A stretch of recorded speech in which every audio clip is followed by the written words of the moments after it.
अस्सलाम वालेकुम प्यारे बच्चों, कैसे हैं आप सब। उम्मीद करती हूँ कि आप सब बहुत अच्छे होंगे और अच्छे अच्छे काम कर रहे होंगे। तो आज का हमारा सबक क्या था? हमारा सबक था ज़ा। तो प्यारे बच्चों, आज मैं आपको बताऊंगी ज़ा का मखरिज क्या है, ज़ा किस तरह पढ़ते हैं और ज़ा के ऊपर जब कोई हरकत आ जाए तो हम ज़ा को किस तरह अदा करेंगे। ठीक है प्यारे बच्चों, तो चलते हैं हम अपने सबक की तरफ। सबसे पहला सवाल है, ज़ा का मखरिज क्या है। जुबान की नोक जब ऊपर और नीचे के अगले दोनों दांतों के दरमियान आ जाए तो अदा होगा ज़ा। तो प्यारे बच्चों, ज़ा उन हरूफ में से है जो सख्ती से अदा करते हैं।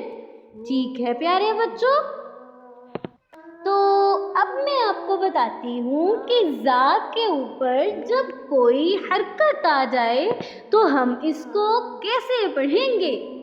तो जब ज़ा के ऊपर कोई हरकत आ जाए तो हम इसको ना ही खींच कर पढ़ेंगे और ना ही झटका देकर, बल्कि इसको मुनासिब तरीके से पढ़ेंगे। तो प्यारे बच्चों, इसको हम ऐसे पढ़ेंगे, ज़ा ज़बर ज़ा, ज़ा ज़ेर ज़ी, ज़ा पेश ज़ू, ज़ा ज़ी ज़ू।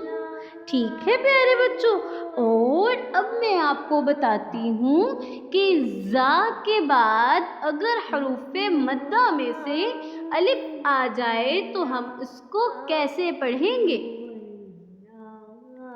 ऐसे पढ़ेंगे हम इसे, ज़ अलिफ ज़बर ज़ा। मतलब कि अगर ज़ा के बाद हरूफ़े मद्दा में से कोई हर्फ आ जाए तो हम उसको एक अलिफ के बराबर खींच के पढ़ेंगे। ठीक है प्यारे बच्चों, और अब हम मिलेंगे अगली वीडियो में अगले सबक के साथ।